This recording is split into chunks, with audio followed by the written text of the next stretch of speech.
Almost late to the show. Good to see you, Ralph. Going on, Ray? Good to see you, Alfred. Nice to meet you, Kevin. Ray Jameson, writer of the Madcaps. Kickstarter and pre-launch right now for the final issue. Great to be on. Awesome. Very good. Hold on a second. Very good. I want to call a TV timeout. Good, TV timeout before we go any further. What the hell happened to Ray's beard?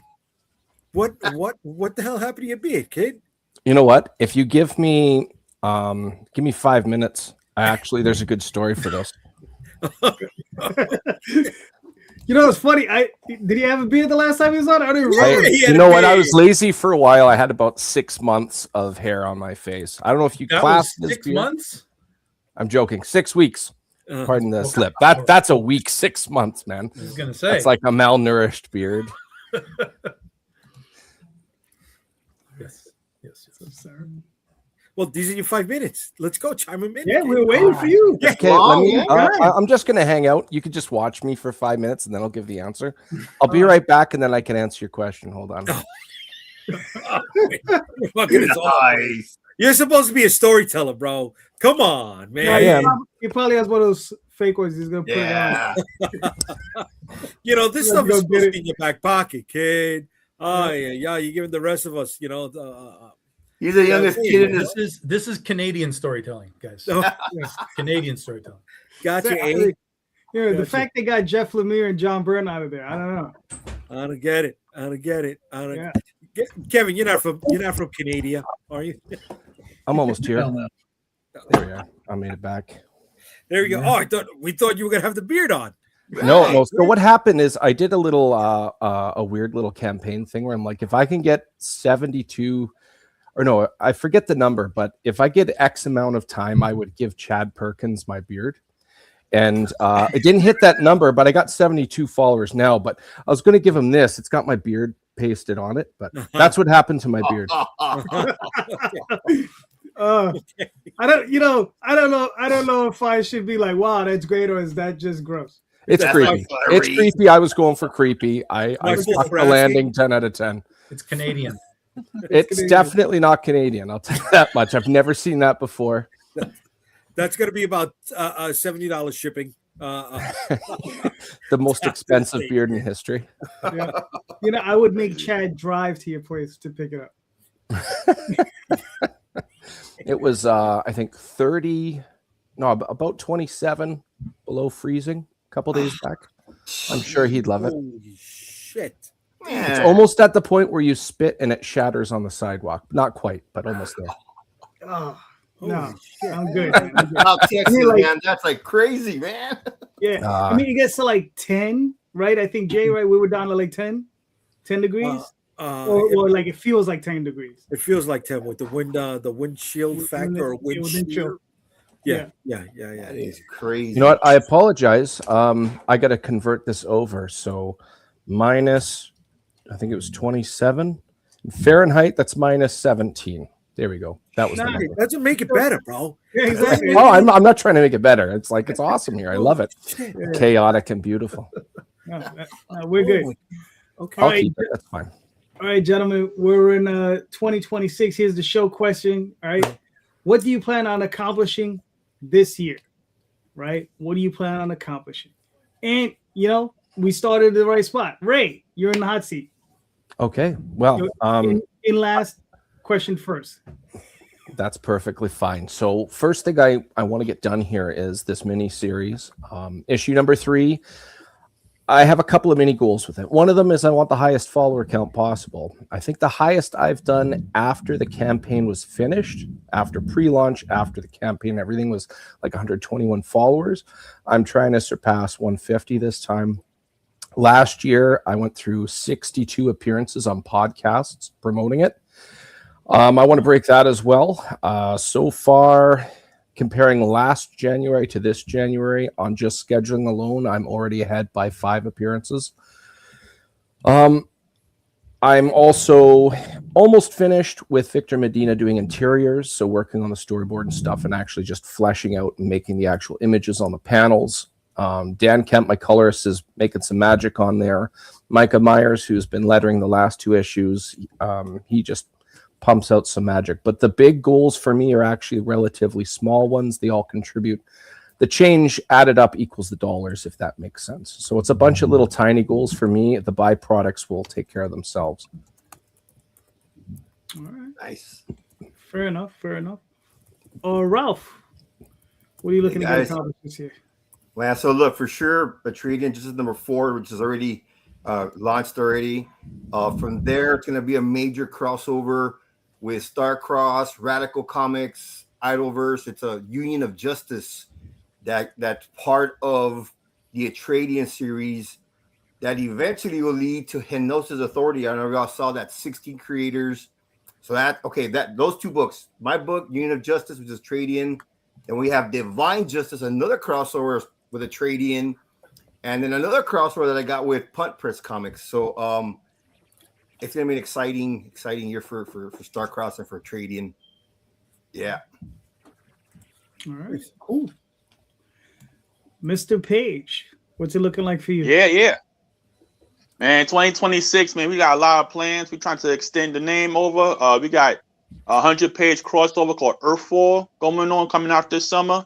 We got, of course, the Footpath campaign now, and the crossover that follows with Hunted Pizza and Mark Cauldron in the game called Hostile Assets. Man, we got a lot of stuff going on. We got the I guess you could call it part 2 of Bear and Bullets in a one-shot called The Bear that brings back Subject Zero and Pinpoint together. So we got a lot of plans, a lot of things coming out this year. Yeah. All right, cool. Kevin, what's your year shaping up to be? JD, it's looking great. We're getting this color. This is coming out in just a couple weeks. Kickstarter going on, issue 4, Premonition and Fates of Destiny. What's exciting is number 5 is pretty much produced, except for the colors. So we're working on finishing that up next few months and putting issues 1 through 5 into one great big graphic novel over 136 pages. So it's going to be an exciting year to get that out. That's going to be in the Kickstarter later this year. We'll be back on when that happens, looking at May timeframe. Also, issue 6 began production with our artist.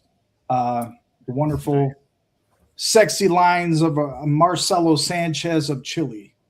Oh, nice. So, cool. Very nice. Tom.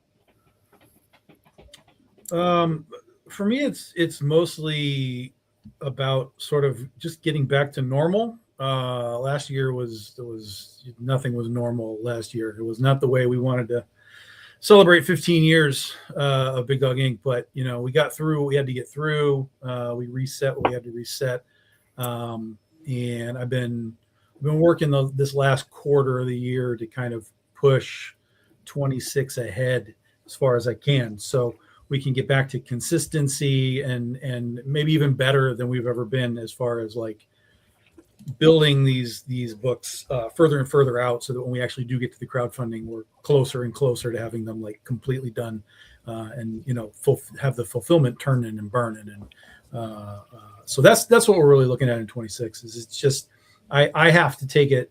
I mean, everything starts with me because I write everything that we do. So I've got to just keep the creative fires on all the time. I got to keep all the artists working all the time. As few bumps in the road as possible. This whole year is going to be mostly Legend of Oz, The Wicked West. It's the 15-year anniversary of that book, so we're celebrating that kind of throughout the year. We have the final issue of Goth Day, which will be out in May, that I'm doing with CB Zane. And then in June, fingers crossed, this we still may push till next year. But in June, we're trying to get our Shark book out, which will be our first, what they call an OGN, original graphic novel. So instead of releasing it as floppies, we're just going to release the whole 100-page book in one shot.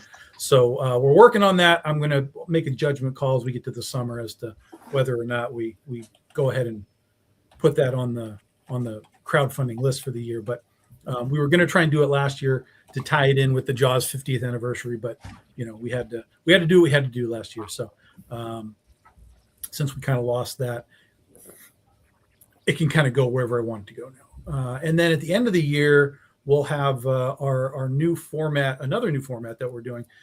Jesse Witchman and I are getting together to do the full Amityville Sorority Sisters horror book.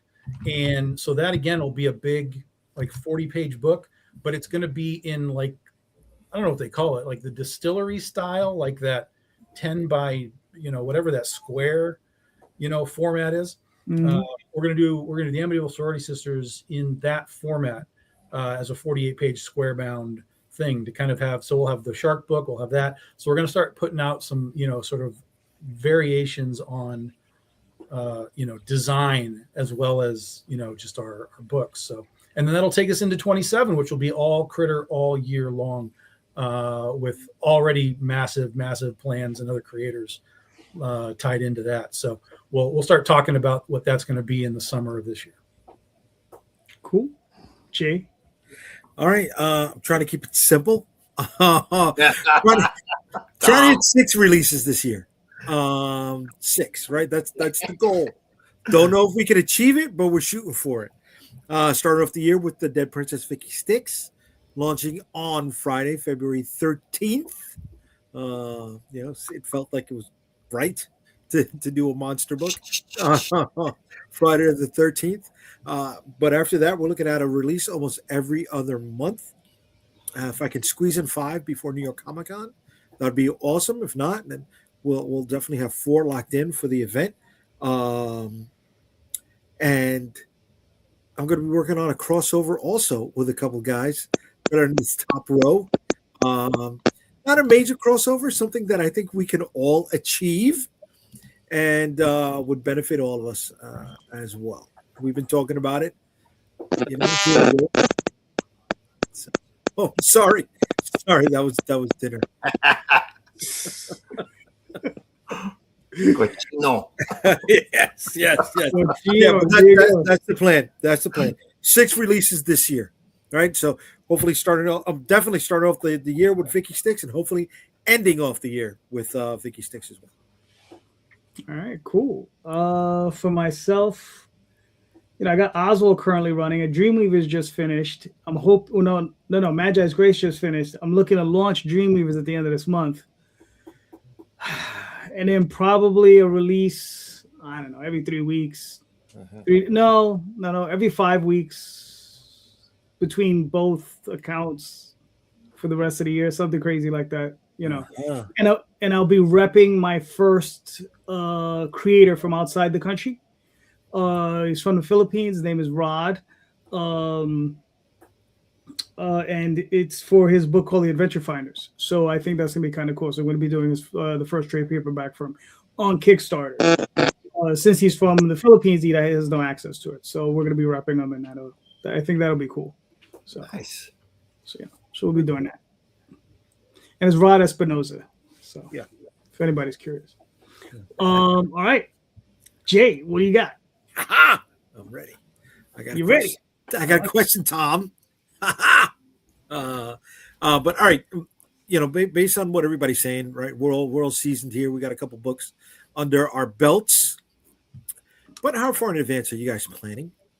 Right? Not just what's getting worked on, but if you put together a schedule on when you need to have this script ready, when you need to have these pencils ready, X, Y, and Z.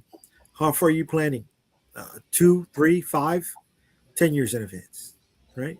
Like really, not wishful planning. How much do you have like on the schedule, and how far into the future is it going? Okay, cool. Ralph, you're up. Okay, man. So I have issues 1 through 8 scripted already, right? Thank God. Full scripts. Out of those 8, there's like 3 crossovers that are fully scripted as well, right? So issue 4 is out. The Union of Justice crossover. I'll probably start working on the art maybe sometime in February for maybe a May release. I'm hoping for May. It's tougher for me working full time at work. At the sheriff's office, and I'm in a new position, so it's a little more stressful to come back home and start working with. So I work with, of course, I can't draw for crap, but I can write, right? So my artist, my colorist, my letterer, which are all amazing guys. 2 of them from the Philippines, And then Joe Spicer out of Starcross, who really helps me a lot as well. My mentor type, you know. But it's difficult when you're saying about the preparation for all these books and for what I have for 2027 and 2028, right? They're scripted. They're already the also big thing we have is with Hypnosis Authority. That's going to be a major crossover probably for 2027. But the hardest part is that, man, trying to make sure I get all the inks done, the colors done, the lettering done. I try to have every single book ready to rock before the Kickstarter is over. I think that should be the right thing we should all do. And having rewards and all that ready to rock. So I've been learning a lot the last 2.5 years that I've been doing this. I've asked a lot of questions. I've learned and I've gotten smarter and wiser with what I do, how much money I spend. You know, it's tougher, man. Man, it's expensive. And I went from spending $6,000 on a comic to about $3,300 with quality. You know, it's quality. The first two are awesome, but I think getting quality is super important, you know. But that's the plan. Scripts are done. Prepare arts before the book, the Kickstarters are done. I'm trying to do 3 or 4 Kickstarters this year as well. So that's the plan. Three or 4 this year, and the major one next year of Hypnosis Authority. So it's going to be a lot of fun. It's challenging. I'm still learning, guys. I'll reach out to some of y'all, and I'll reach out to JD before and questions. I think the hardest part is also the fan base. You know, how do you get all those? You know, I'm averaging between 120 and 170 backers, and this will be my 5th Kickstarter. So, man, I want to try and get to 200 this time around. You know, or hopefully with the Union of Justice, because that's going to be several creators, you know, together. If we can hit 500 with that one, I'll be really happy with that. You know, that's the goal, though. You know, get those books out. Cool. Alfred, what are your thoughts? Yeah, man, I got a lot going on this year and a lot of plans for the years after. You know, this year we're doing the 100-page crossover called Earth War with like 14 other creators throughout the industry. And then in 2027, we're planning on extending that idea type of crossover into 12 issues with one every month for the year, starting in January. So, and I got about another 14, 15 creators involved in that, and we're breaking that down now to be prepared for January 2027. So on top of that, this year I got about maybe 5 crossovers coming out, some new releases, a new title that just joined Page One Comics. And yeah, we got a big year. We planning for a couple of years in. We're really trying to step on it for the next coming years. All right, cool. Kevin, what are your thoughts? It's all about the money, JD. If you don't have the money, you don't have nothing. Yeah. But for me, I'm just a small-time indie guy, you know what I mean? And there was absolutely no demand. I don't think there's much demand right now for what I got going on. But I set my own goals, and it helps me when an upcoming Comic-Con, I know when that, you know what I mean? It's going to be in May next year. I'm trying to put out my next issue by then. You know what I mean? You got to set those goals. Got to have the money rolling. You know, and then you got to work with your artist schedules as well. I'm a writer creator like Ralph, so you got to juggle everybody's schedule. Over the years, I found a very what's the word? Just hard to manage colorists because it would come and go. They'd be like good for one issue, and so I've been juggling colorists from the beginning until I found like some steady guys that are going to, you know what I mean, commit. And so it just narrowing it down to 1 or 2 and not 3 or 4. So, you know, that's always challenging. But let's see. As far as Kickstarter, yeah. So obviously you got to plan your Kickstarter ahead of time and have that book near completion because that only runs 2 months, as you all know. So, one hiccup I found with the Kickstarter, you know, and then try to, you know, promising when you're going to send something out, you have to take into account the 2 weeks of funding that you're waiting for those funds to come in before you're going to be sending this out. You're also looking at printing timeframes. And so you got to factor all that in when you're going to be shipping that out. And so, you know, for the most part, it's smooth sailing, you know what I mean? So incredibly, I've been able to put out 4 books this year. as a newcomer on the scene, and we're putting high quality products out. I'm spending like Sure. $9,000 a year, $100 a page on my, with my artists, I'm putting out 24-page issues and everything. So I'm putting that high quality out there in anticipation of being published, because otherwise all this is self-funded, and I get just a little bit from Kickstarter promotions, because I really don't have a large fan base, and I'm like a one man band here, like, you know what I mean? And trying to do all the promotion and everything along with the creator, and the marketing, and I'm out doing Comic Cons and vendor tables. And so it's hard to get those followers as a newcomer, but I just want to say thank you to all the Kickstarter fans and all the support there for anybody who's watching, and all the people I meet at the Comic Cons. It's just been an amazing experience. Yeah. All right, cool. Awesome. And let Very me tell good. you- Very good. Yeah, let me tell you, Kevin, that's a good looking book, man. Because you sent me some copies, and those are some really, really nice looking books.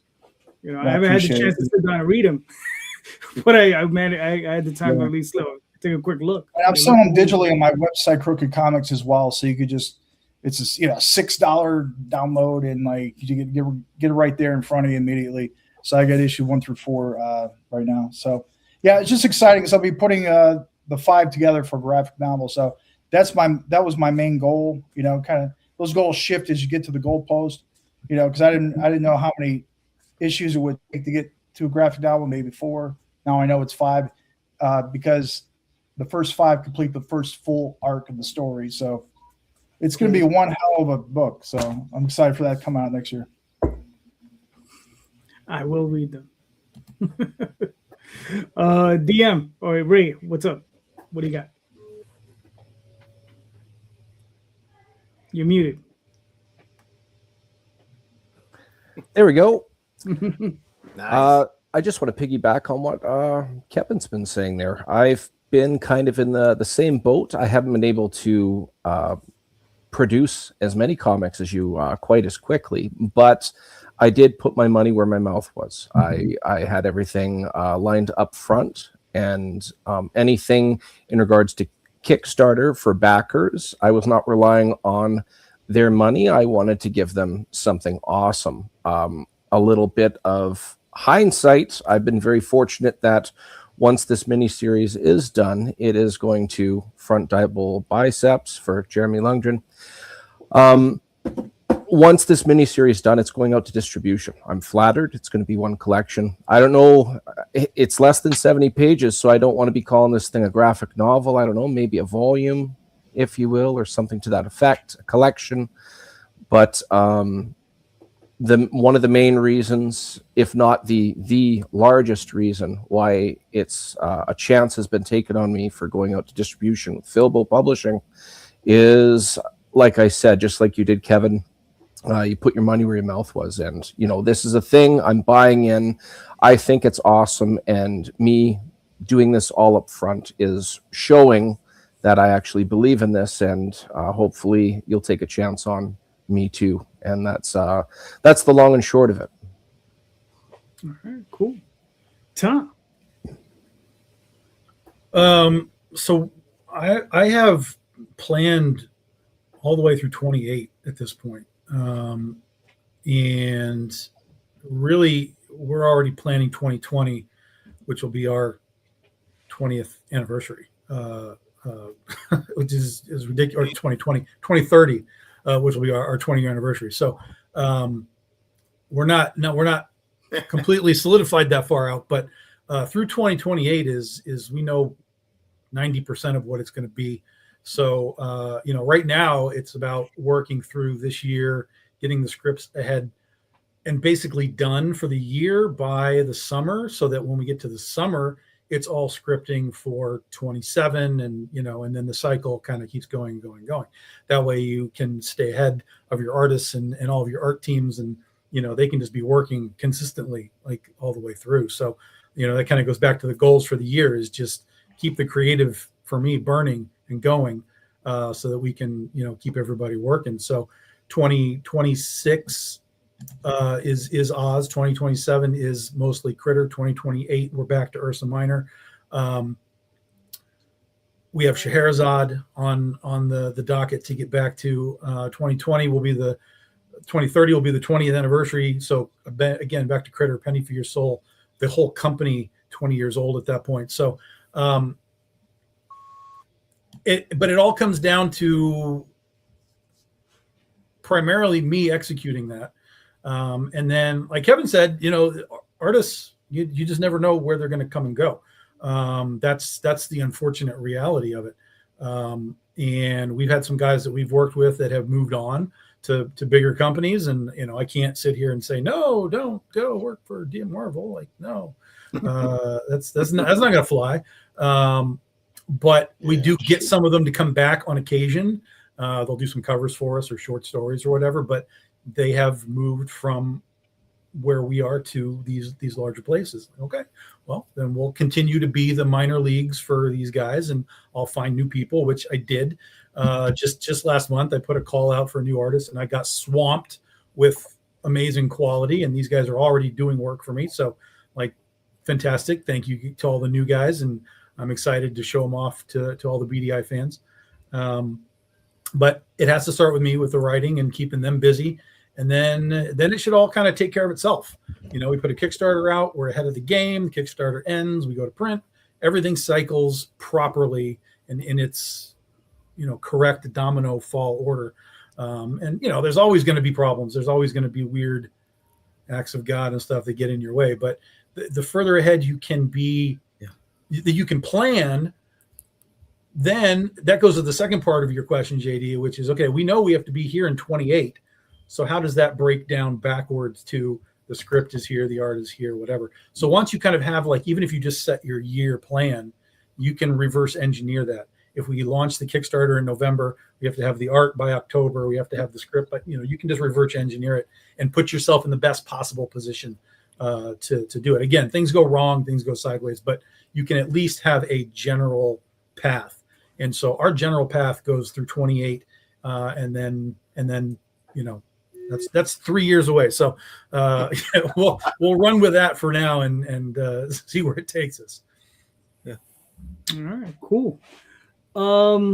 It's funny. It's like I don't have like a rock solid plan, right? But I do have like a general. Okay, this is the next one. This is the next one. This is the next one. Probably like 3 or 4 out, right? 3 or 4 campaigns out per line. So I have the Oswald line, and then we also have the Angel Wing line, which is Dreamweavers, Magi's Grace, and eventually a couple other titles that'll be hitting the stands. But I don't keep it very tight, right? I kind of keep it loose because I need it fluid, because sometimes I'll sneak something in the middle, right? So yeah. So, but I have wiggle room. I need a lot of wiggle room, yeah. But I have enough material. Probably to do 12, maybe 13 campaigns back to back. Crazy. And by the time I hit that 13th one, I'll probably have another 13. So, so I'm all right. So Jay, what do you got? Okay, so of the 6 releases that I'm looking at this year, the artwork on 4 are either done or close to being done. So I'm definitely locking in with that. 2028, May 29th, 2028 is 20 years that I'm making comic books on my own, right? Like the guys have been saying tonight, putting their money where their mouth is. You know what? Let me take a side note for a second. Guys, don't feel bad or ashamed that, this thing's expensive. All right. You guys are like, this is costing me this much. I've only got this many issues. Fuck it. If you got out one, way to be. You're ahead of the curve for a lot of people that are trying to do this. So don't feel bad about that at all. All right. And you know what? Even if you couldn't release that one because you hit a speed bump, life happened. Got it in the can and you're ready to go. So don't feel bad about it. All right, please. That bothers me because this is a lot of fucking hard work. And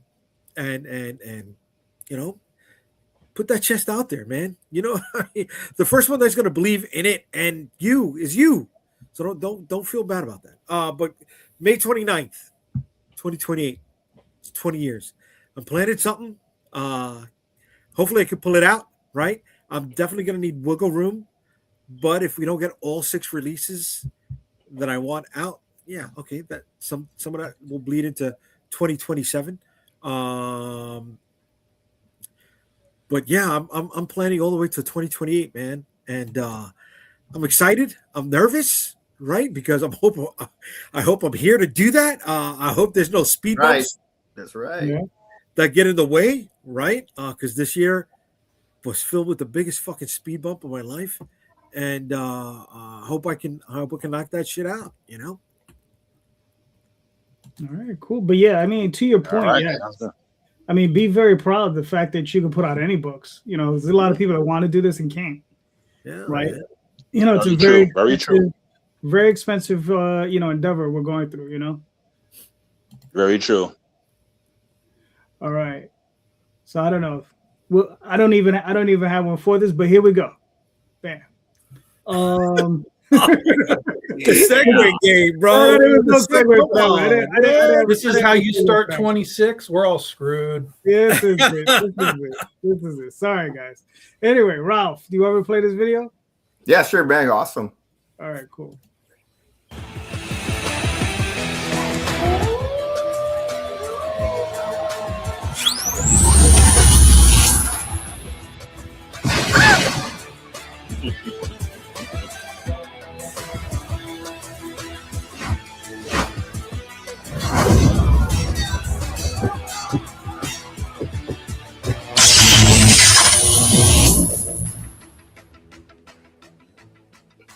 Yeah, Nice. yeah, I thought that came out great. Yeah. All right. So Ralph, Very welcome. good. Very good. If anybody hasn't seen anything on Trading Justice, I do have a review of the first The first one.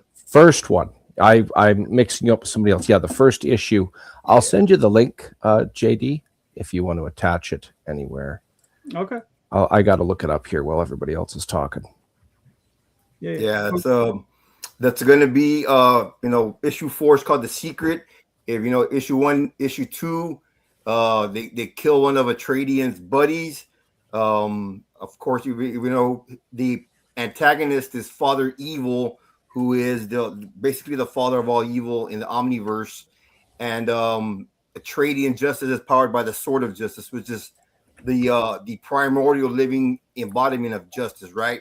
So in issue 2, one of Atradian's buddies gets killed, DJ, mysteriously. Usually the Sword of Justice can pick up on that, but they're going to figure out, oh man, Father Evil must be here because they're blocking our power. So issue 3, we find out who it is, but Atradian doesn't know yet because their powers are still kind of jammed up. And now issue 4 is a secret where they find out who it is. I don't want to spoil it for anybody, but you can see it's his son Limestone. So so if you don't know this, when the Sword of Justice baptizes you with its energy or Atradian, you're cleansed of your sin, right? And you're cleansed of your worldly temptations, right? So if you don't get tempted by women anymore, drugs or alcohol, because now you're powered by the Sword of Justice. But you can be tempted by that chicken with the red outfit, that girl right there. Her name's Cancer. She is as old as evil, as Father Evil. She is basically a living disease witch with the power of temptation. So if you're an SOJ Knight, she can still possess you. She might not be able to take you over completely, but she can make you do things you probably wouldn't normally do. So this is where it goes into that. It goes into the story of figuring out who killed his buddy, Father Evil. They capture Cancer. Father Evil wants to go get his chick back, so he's gonna do everything he can to go get her. So and then it leads up to Father Evil's son coming into the play, who is called Dark Kills because he is the one who kills in the dark. It's an exciting book, which is leading up to so many more things. All right, cool. So this is issue 4 of how many issue series? Or at least the arc. It's going to be 8 issues. And in those 8 issues, there will be about 5 crossovers. Because remember, so from the beginning, guys, Atreidian justice is connected to the energies of justice across the Omniverse. Every universe, multiverse, timeline, they can time travel, and they're connected to the energies of justice of every hero in these universes. So Atreidian is going to need help in issues 6, 7, and 8. So issue 4, this one, we're going to see a part where he's telling this girl, "Hey, man, I need to go out and look for some guys to help us out with these battles that are coming up." So that's going to lead to these amazing crossovers, man. He's going to go out there and he's going to meet guys from Radical Comics, All Star, Idolverse, which is Jupiter Man. A lot of guys from Starcross Comics. It also leads to other Punt Press Comics, Nigel, Flood, and one of his characters. And then Divine Justice. All these books are intertwined that lead up to all these heroes helping them out in issues 6, 7, and 8. So they're going to keep, not only are these crossovers going to happen, but in 6, 7, and 8, some of these superheroes from different universes are going to help with what Atreidian is going to be the trial he's going to be going through. So that's the future for us, man. All right. Very cool. nice. Very good. I just wanted to show you this because you sent me this piece earlier. Let's see, how's this? So is this part of your? Yeah, that's going to be the Union of Justice. So it's out of issue 4 is going to shoot to this. So, man, that's the first time I've shown this. James Nguyen from Starcross, who does Alpha Red, is an awesome artist. Awesome. And yeah, those are going to be the first major crossover of Union of Atreidian. By this time, there's another crossover that I have, a small one with All Star, which is Radical Comics. The guy with the white star in the middle. He's already met this guy, so that's scripted, ready to go. But that's going to be on Ronnie Creates, from Radical Comics to put that out. And it's going to lead to this. You have the Eternals, Starstruck, Red Talon, Alpha Red, and Atreidian from Starcross, and then All Star from Radical, and Jupiter Man, the guy on the top from Idolverse. So that's that'll be probably April or May of this year. Very cool. Yeah, it's Very nice. exciting. These, thanks to you guys and all the guys that I've met over the years, these collaborating with so many amazing creators. I haven't, to this date, I haven't bought a single commercial comic. It's all been indie stuff. I'm out of it, man. I don't even know what's going on with the commercial stuff. I'm so amazed by how many amazing creators is out there, and how much we put into, and how much work and sweat we put into these comics. And some of us have full-time jobs. It's a little more difficult when we have that full-time job and you got that sheriff. Hey, where's my dealing with the sheriff and the bosses. But thanks to all my fans out there and all the other people that I've met over the years. You guys are amazing people, honestly. All right, cool. So was it your 42 backers? How many days you got left? 28. Yeah. All right, so you got plenty of time. You good? Yeah. God's grace. There you go. You'll be fine. You'll be fine. Thank the Lord, yes, sir. There you go. And then Paige. Yes. All righty. So you're currently at Filbo. You sent me this and a few other things. I'll scroll through them. Yes, that's right. I signed up with Filbo for January 2026. We got 2 releases coming out. Nice. We got 2 releases coming out. This one right here is the Blowtorch Gold Foil limited cover. It's a Nito Diaz cover. This cover is actually a sellout at a convention, and demand it's just in demand. So you got this from Nitho? This must be a little while back. I think he's exclusive to Marvel now, if I remember correctly. Yeah, I just tried. That is correct. Wow. That is Good for correct. you. This Wow. This is from Nito Diaz before he got picked up from Marvel, and this is a reprint. But this cover is so big at conventions that we decided to make it available in stores through Filbo Beautiful. distribution. Nice. So yeah. So if you interested, and it comes as a gold foil. It doesn't come as a standard cover. It's coming as a gold foil cover. Wow. So Nice. look out for that. And this one is the crossover from 2025 called Bear and Bullets. The idea with 615 Comics and Advent Comics. Tony Cottrell and Malcolm McFadden. It's incredible success. incredible success. And so we're going to bring this to stores as well. It's a successful Kickstarter. The feedback on it has been incredible. It has grown since it came out, and now we're going to make that available in stores as well through Filbo distribution in January. All right. Nice. Cool. So we just extending it out to more people. All right, nice. And then here's some pages. This is from what? Footpath? Now this is some latest pages from the Footpath Kickstarter. Of course, we talked about that last time. The Kickstarter was successful.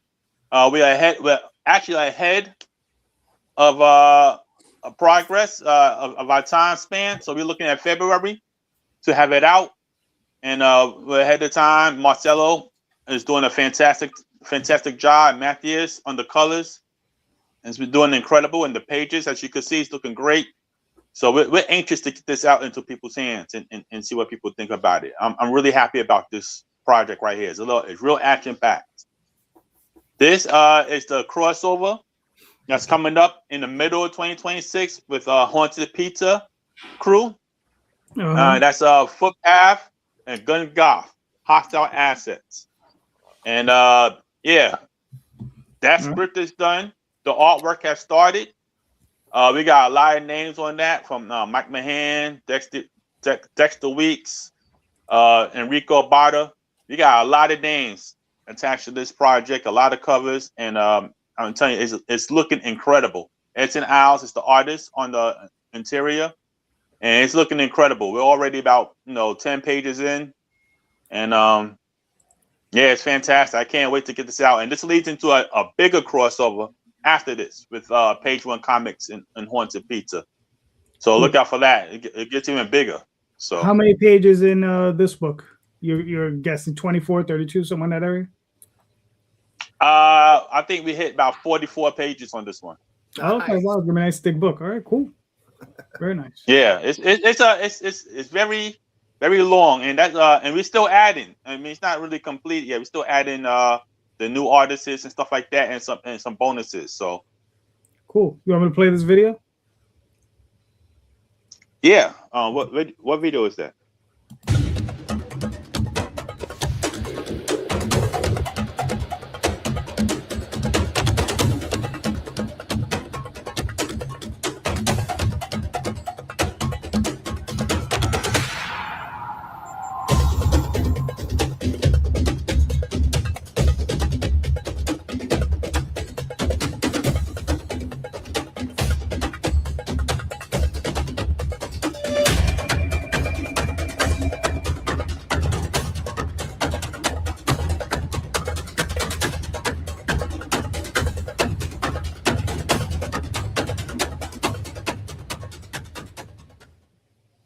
Yeah. And I also want to give a shout out.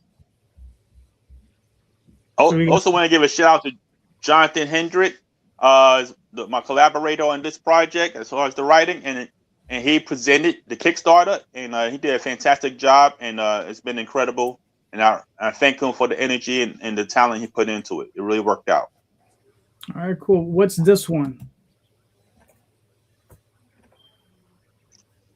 This is Blow Towards Bad Roads 1 and 2. Actually, it won 3 awards for best lettering, best story, and it was fantastic. It's a 2-part storyline, and we'll be bringing that back in a trade paperback in 2026 as well. All right, cool. There's no sound to it. Then a mask walked through the door. You might jump to conclusions. I'm just here for gas. Huh? Hey! Those guys just stole my car. Do you know them? Look, I don't get involved in stuff like this. You can use the payphone to call the cops. I don't need the cops. I asked if you knew them. They're coming here from time to time looking for booze and cigarettes. Pair of punks. I need details. I can track my car. I just need to know where to find them. There's a farm about 3 miles west of here. Some bad folks call that place their own. Those punks included.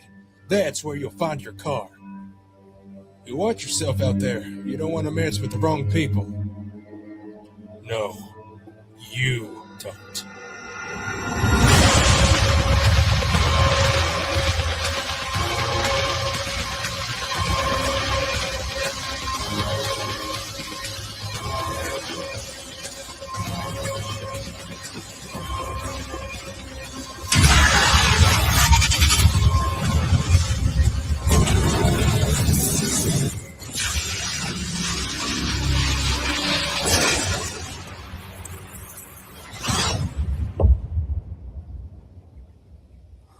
One could say he's a little Yeah. hot-headed.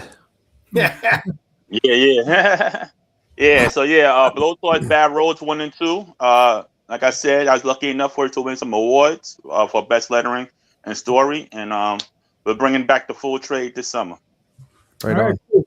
So just a quick recap. So you got 2 books coming out of Filbo in January, right? Yes, this summer. Yeah, Blowtorch Bury the Past, Go for Your Audition, Nico Diaz, and the Barry and Bullets store release. Correct. All right, cool. And you have what? And then you have a crossover coming over during the summer. I have a crossover with I got a few crossovers coming up this summer. Actually about 5 of them. So yeah, it's gonna be a busy summer. It's gonna be a busy summer. I got like, one with Second Sight. I got 2 with Concrete. It's a few coming up. And of course me and Malcolm McFadden from Bam Bullets is doing another one called The Bear, which features Sub-Zero and Pinpoint. That script is already started in artwork. And another one, Blazing Sun and his character Bronx Soul, more like a 2 superhero type of crossover. So yeah, we are definitely playing in the field with a lot of crossovers, and it's going to be a fun year. It's a lot of activity going on this year on top of Earthfall, which is a 100-page crossover with like Nigel Flood, Dan That's Sin. my boy. Yeah, a lot. All of them. It's a lot. A lot of people, and those pages has been coming in. And I gotta tell you, you got some incredible artists and incredible creators bringing stuff in. Peter Bill and his team. I mean, just incredible. All right, cool. Can I send a shout out real quick? Alfred mentioned Malcolm, good friend of mine. He's part of the Hinosis Authority. And Tony Cottrell, man, that's my mentor.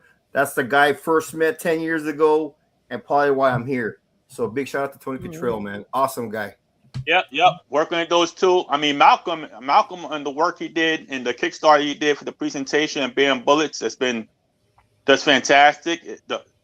It's a book that actually came out and got bigger as it came out, as it grew. Like it's one of those books that from word of mouth, the success of it has got so big, and the demand of it. So we are really happy with how everything turned out with that crossover, and people are enjoying it. I think JD got a couple of pages from it too. So I didn't see it. I mean, we'll have to do that one next because we have to like we already been through a lot. But next up, we got Premonition and the Fates.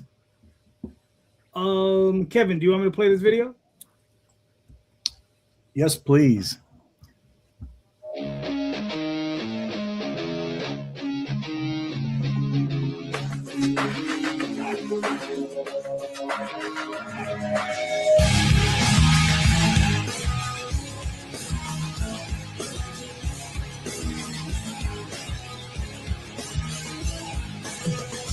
I cannot take this anymore.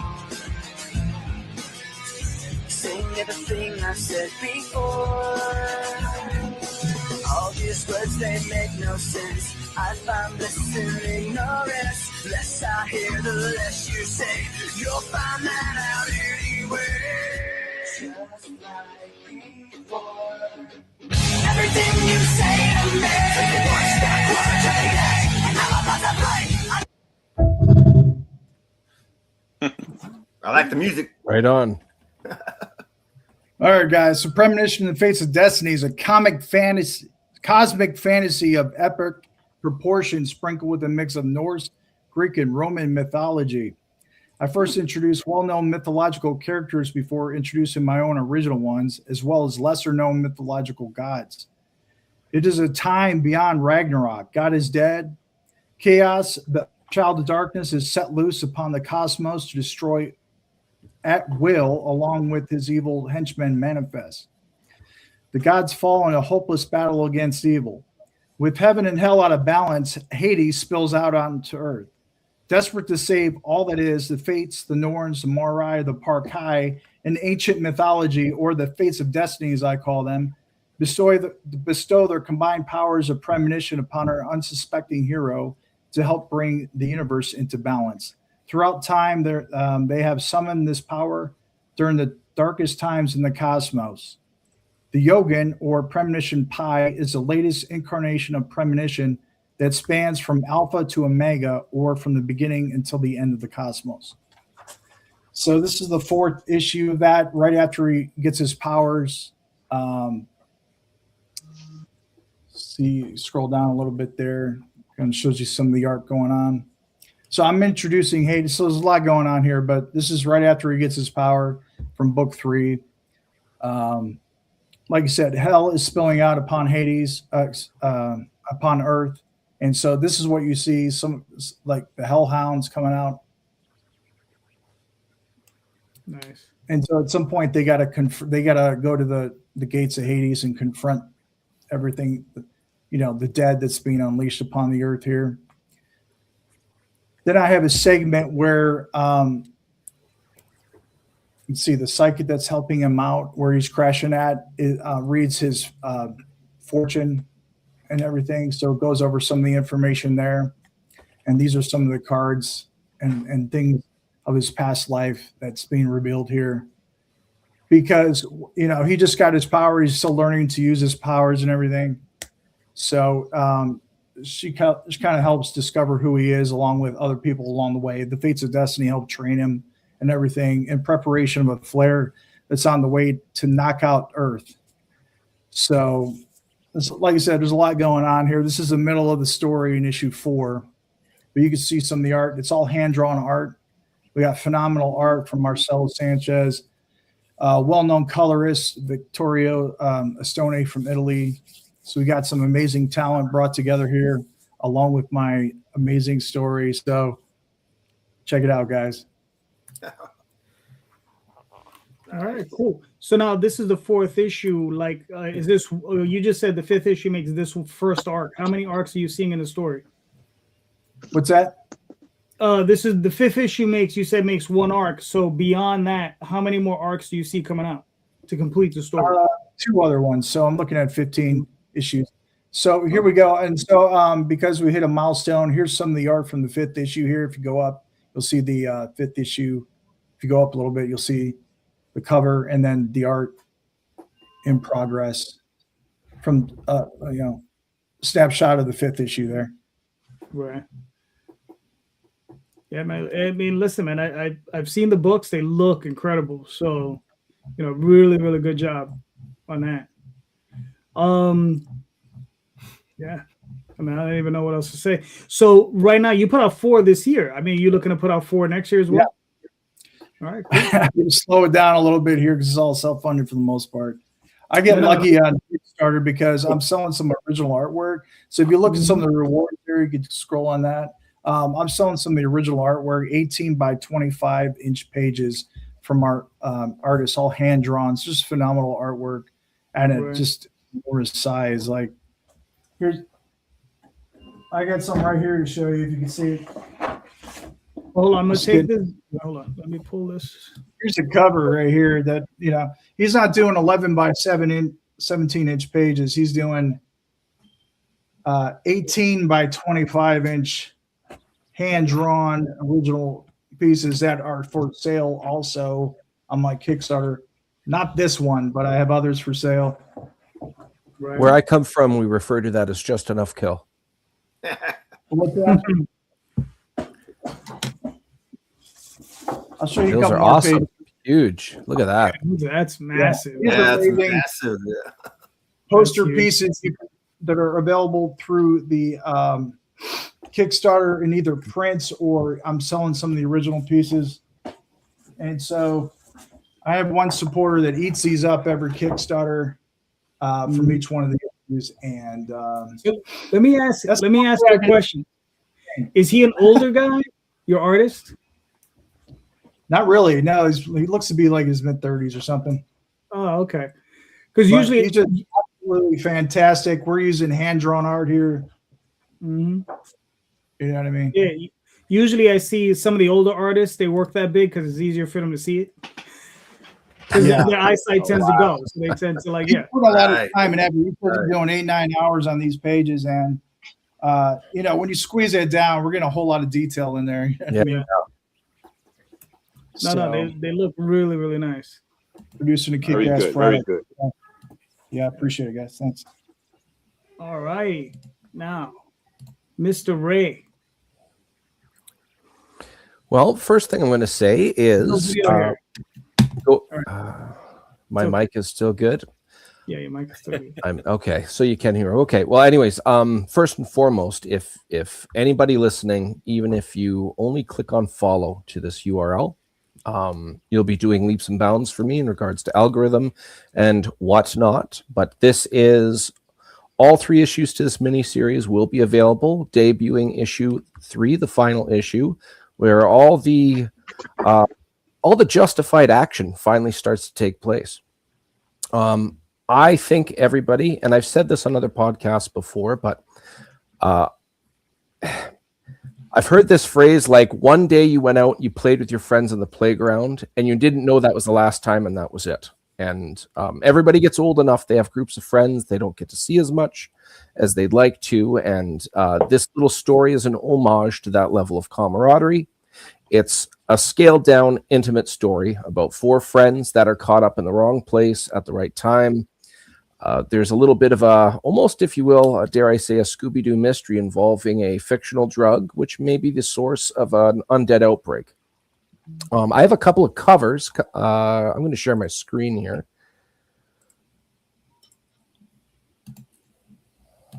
All right, cool. Hold on. I'm going to pull this down. And I'm going to give you the screen. Where you at? In the last cover. There you go. Pull up the covers. Window, there it is. Oh, yeah. Sure. Tab. I should get some glasses on. Okay, so Victor Medina, he used this image as a warm-up for issue number 2. I liked it so much. I wanted it to be issue number 3's main cover. He did soup to nuts, right to finishing it up and coloring and throwing the logo on. I think he did a really good job depicting the characters, as he usually does. This is the main protagonist cover. We also have the main antagonist cover, which is a villain reveal of the source of this fictional drug known as Weave. This is an elven necromancer, which is very perplexing because that's very anti-elven of such a craft. This is drawn by Harv Selteris, who's one of the first individuals I've ever collected a bunch of his art through his comics. The first year of Volume 2 of Ghost Rider, the Dan Ketch era, that's all his artwork. And this is the second time I've had him make a cover for me. Nice. And I was very fortunate to have him, but also colored by Dan Kemp, who's colored over 100 issues of Spawn, roughly 50 to 150. And they make a really awesome team together. Shout out to Dave Kemp as well for helping out with the logo on this one and dressing the cover accordingly. This last one I just released by an artist who goes by the alias of Pogs. Pogs Art, you can find him on Instagram and Facebook. It's not colored yet. Dan and Dave will be coloring it up. This is the first time I'm actually saying this to the public, but this is going to be glow in the dark. Going to be coloring it up. The background's going to be dark. The logo in the back is going to be white. The only things that will be glow in the dark are the glowing hands, the eyes, and the logo. The logo will be intercepted by the silhouette of Chazgo's head here. I think it's going to look really good when it's done. So if anybody here likes Legend, this is obviously a fantasy-themed book. If anybody likes Butch Cassidy and the Sundance Kid, I definitely have some elements of that story in my own. If you just like fantasy, if you like comics, and if you don't get to see your friends as much as you'd like to, this little intimate day in the life scenario, or to be more accurate, it takes place in one night, all 3 issues. You actually get the sense of understanding how these people are friends. If you were dropped in a scenario with a random group of friends, you would understand how tight-knit they are by the majority of the inside jokes you wouldn't understand, by the amount of synergy they have amongst each other, and the ways they rub each other the wrong way. But we're going to be launching roughly when the snow up here melts, but to be more specific, March or April. We'll see. But I'm very excited. We got a lot of followers. You want to jump in on this now, you will not be behind. You can get all 3 issues, and I've got 7 more covers to debut on this.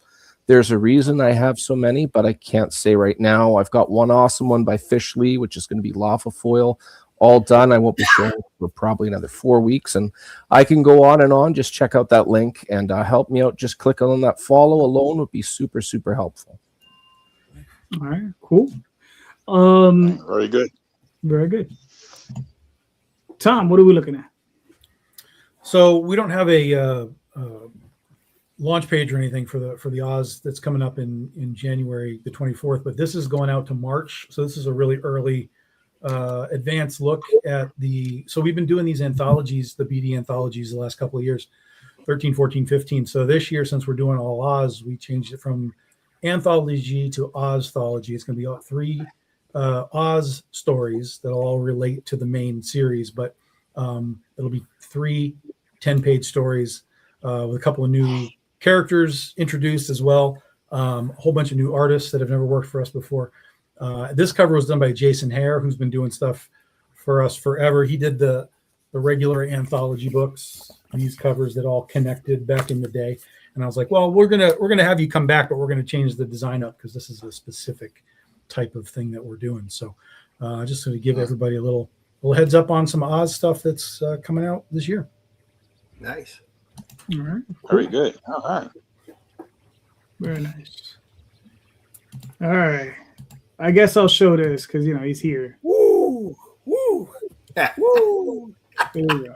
There you go. Right around the board. All right, here we go, ladies and gentlemen. Vicky Sticks, The Dead Princess #2 is launching on Friday night at 8 p.m. February 13th.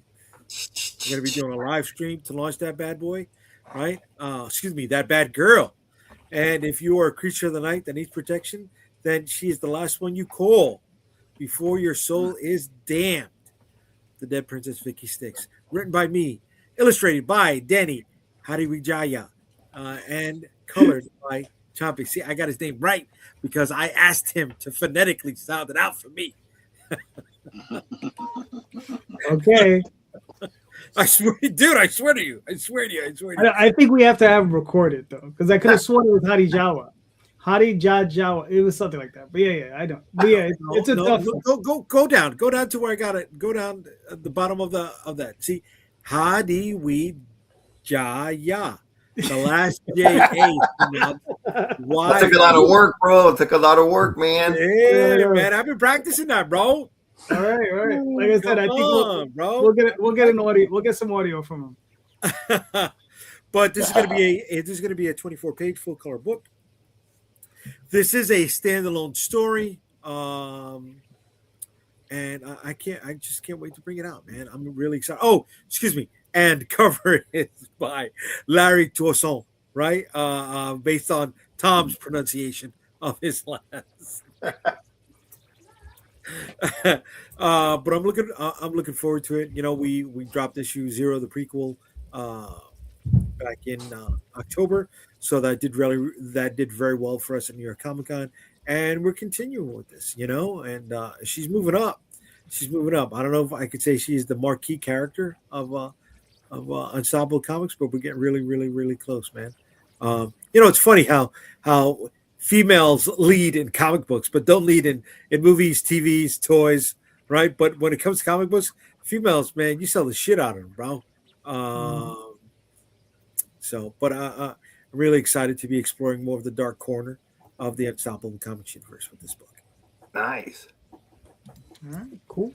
I'm sorry. And the first stretch goal on this book will be part of the independent crossover that Tom Calderon, Marvin Wynn, and Rob Mutari, myself, are doing. So if you get every one of our Kickstarter campaigns throughout this year, you'll be privy to a very nice collected image. And all you got to do is back the book. You know, you don't got to do anything extra than what you normally do. Just join our campaigns and be treated to a little something extra. All right. Very nice. Very nice. Very nice. All right, cool.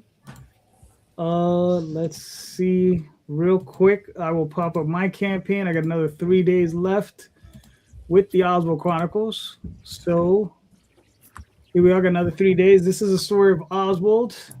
What my IC I cannot tell. This is issues 1 through 5. So this is the entire story in one shot. If anybody wants to pick up all 5 issues, they're all there. This is the story of when Oswald he's trapped in another dimension, and he tells the story of when he first fell in love with his wife. So that's the story that's going on there. So I also have a review for that book up, yes, I believe. You've got the link for that, I assume? yeah. I'll be honest, I don't have it ready.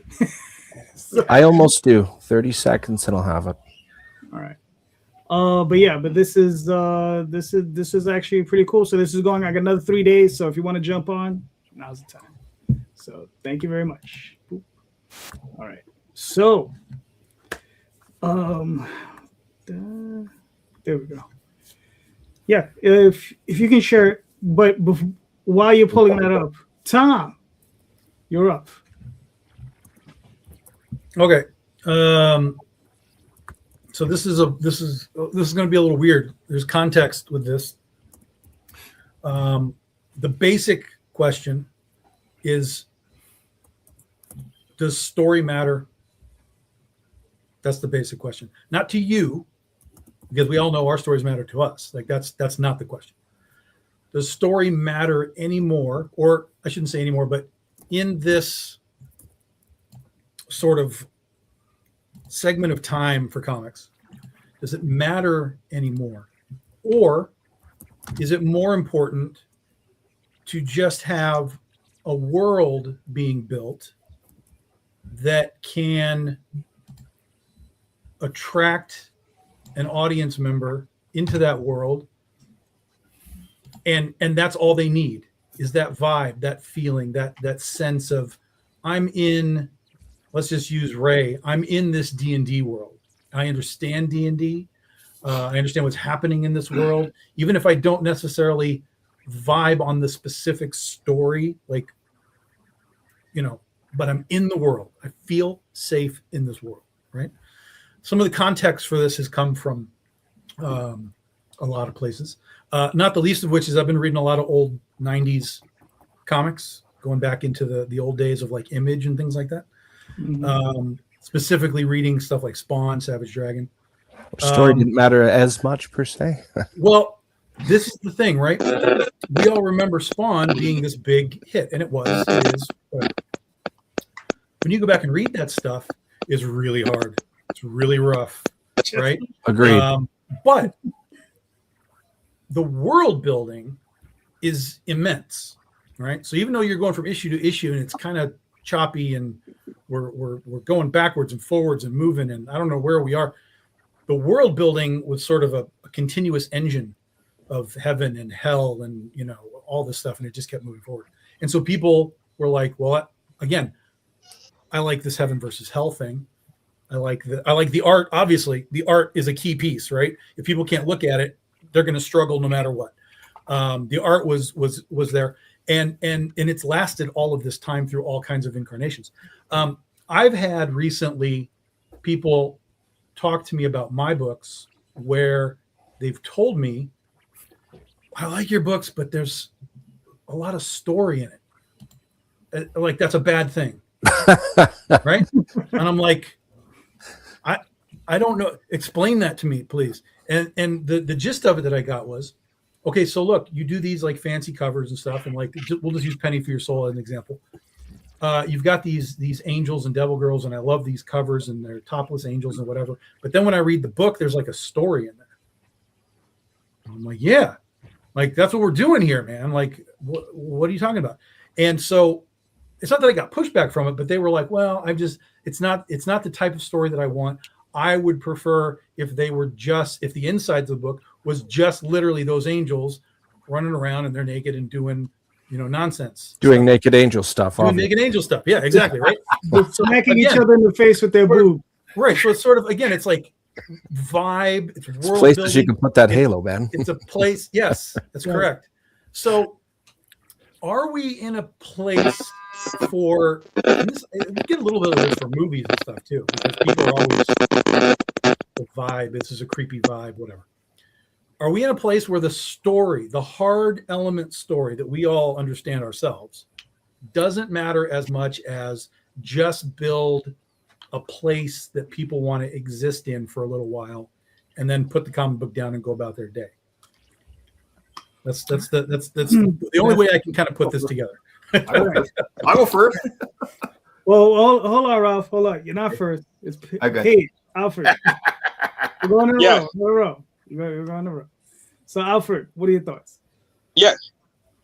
For me, story is the first thing I try to put out and to develop. So, I can't see how you would do it without making that a priority and creating that world that you're talking about. So I don't know how you would separate it.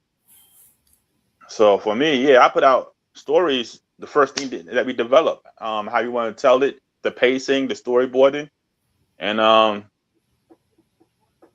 that's what we're using to get people in to the world. So let me just give me a second. Let me jump on that for a second.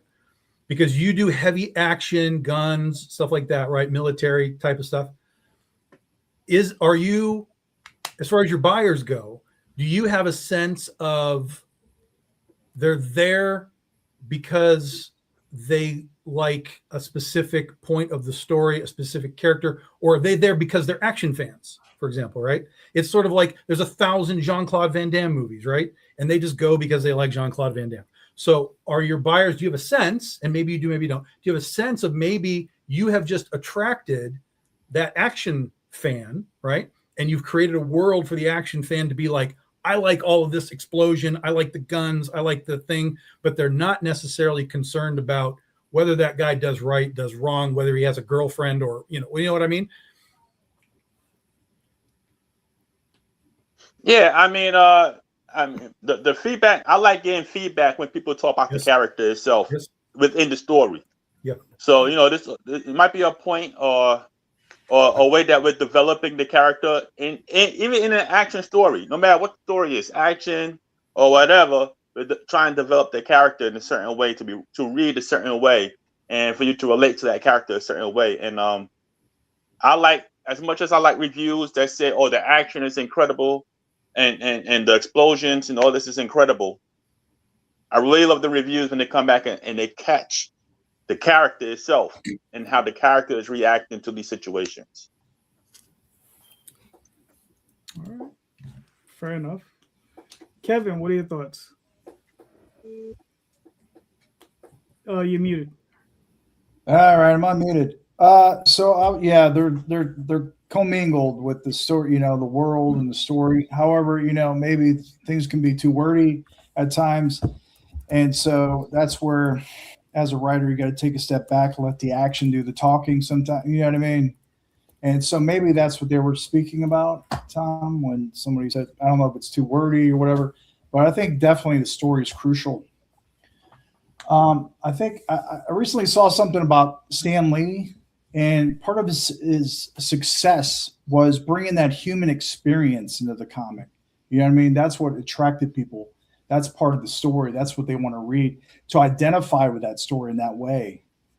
And so, in a sense, I had the same kind of experience in my story. And so I brought that human emotion and experiences of loss. You know what I mean? It's all part of the arc of your story. And so some feedback I got from the Comic-Con, as a vendor, I'll have people just pick it up due to that world of mythology alone, because they're interested in mythology. They don't see too much of that. And that's one reason why I'm doing this as an indie creator, to create an original idea, put out an original story, something new. I'm trying to grasp and create something new. It's never been done. Because I'm sick of the stories that are out there right now. You know what I mean? It's too repetitive. And so just trying to bring something fresh. That's the only reason why I'm doing this. Otherwise, I wouldn't do it. And so let's see what else I got here. Art. And other than that, the art itself can capture people's attention. They might purchase the book because of the art, and then that'll bring them into wanting to know about the story, especially if it's something they never heard about before. But one of the most fantastic things and feedback I got recently, that this artwork is completely phenomenal to me, in my opinion. And me as a newcomer, I had some feedback from a coworker. He went through, he's reading all 4 issues. He said the best part about this book wasn't the colors, wasn't the phenomenal art, it was my story. So to hear that from someone for the first time, you know what I mean? Because I don't get too much feedback, but you know what I mean? It's just amazing. You know what I mean? Because like I said, I'm a newcomer. This is my first project. I only started this a couple years ago. I'm a novice writer. Nobody knows who the hell I am. Maybe one day I'll be something. I don't know. I'm taking a chance anyway. You know what I mean? So we're all putting in a lot of effort in the storyline, the editing, the art, and everything. So it's just a combined package. All right. Very good. Very good. Yeah. Very good. Mr. Ray, what are your thoughts? Unmuted. My thoughts are it depends on your target market. So as pointed out, if you've got action junkies, you're giving them what they want, then obviously maybe story should matter, but it's not as critical because of the audience required. Going back, as mentioned already, with Spawn, Todd McFarlane, he definitely had a learning curve. He did an old secret trick that Arnold Schwarzenegger did, where if he tried something new, Arnold Schwarzenegger, he would try to make it fit his bodybuilding mentality. So if he went into acting, regardless of how good or bad he was, he would treat it hours a day, studying the method and trying to improve himself. Todd McFarlane had that learning curve of, well, I have the best eye candy ever. Nobody wants to really go back and read that as much as they would say Secret Wars from '84 or something to that effect. Does story matter? It's there's no definitive answer, because there's so many things at play. If the story's there and people are buying it, if you replaced everything with stick men, would they still buy it? Is the story that good? Well, it does matter, but there's so many variables there, in my opinion. Yeah. But my book, much like Kevin was saying, who am I in this great big world? I'm just a novice. I'm an amateur, and in my eyes at least. But people who have read it, they do appreciate big dynamics I've put in the book, including like little quips or little plans that go wrong or are kind of silly, and people getting on each other's nerves. Something as simple as the very first page, out of my 4 characters, I had an individual who was very impressed that I was able to introduce 3 of them casually, almost effortlessly. And I didn't think it was a big deal, but apparently they really like that dynamic. I think in regards to story, you would be a fool not to have it. I mean, we could just be a bunch of random action pages on a page. You have to have something in there. And the other variable is, if you are a well-established franchise, Marvel or DC, for example, you can get away with having weak stories and still have relatively decent sales. Obviously, a good story is going to jack it up. But if you're up and coming, if you don't have anything,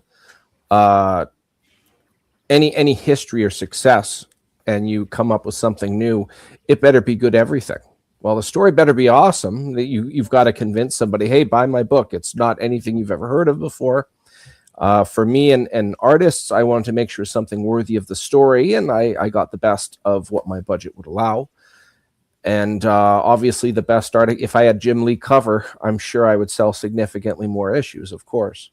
But not to make this ramble too much, story does matter, but it's very situational. All right, cool. Jay. Yeah, story matters. It's how you get them to come back, right? Let me step outside of comic books for a second. Wrestling, right? The other name for wrestling is a rope opera.